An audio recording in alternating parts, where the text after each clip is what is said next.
Gray ngayon. Dinalaw ko siya. Hello, Gray! Hello, anak! Ay, si Gray. Kaya lang, ang sabi ng doctor niya, she's not getting any better. So, actually, nag-worsen na siya ngayon. She's in pain.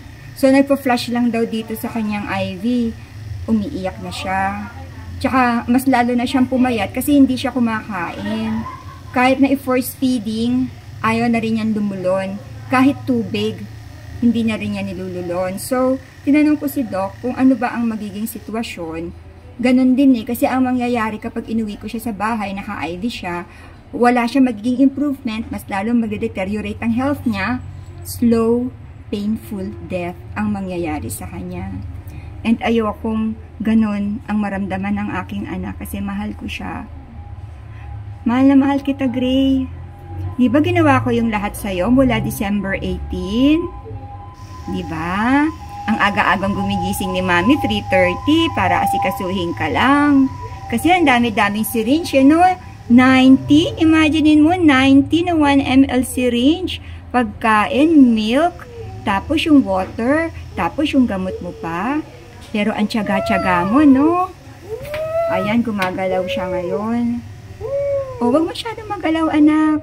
Nasasaktan ka, no? Masakit ba? Alam ko nasasaktan ka. Actually, meron na rin siyang suspicion na merong enlargement of the heart na rin si Gray. Kaya may mga time na nahihirapan siyang huminga. So, kung ano man ang mangyayari,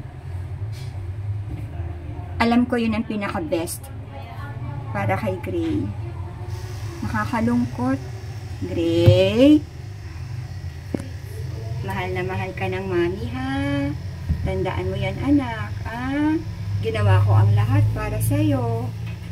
Ha? Mahal na mahal kita. Sa lahat ng mga naging pusa ko, ikaw ang pinakamahal ko. At ikaw ang talagang inasikaso ko. Lahat, effort, time, money, lahat. Ibinigay ko para sa'yo. Dadating ang araw, magkikita rin tayo. Hintayin mo lang ako. Merong right time. May right time doon. Padagkita tayo. Healthy ka. Wala ka ng sakit. Di ba, anak? She's in pain. Kaya ganyan.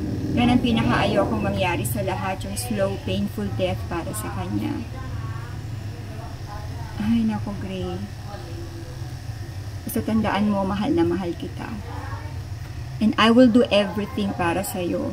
And I will do everything para hindi ka mahirapan. Ayokong nahihirapan ka, anak.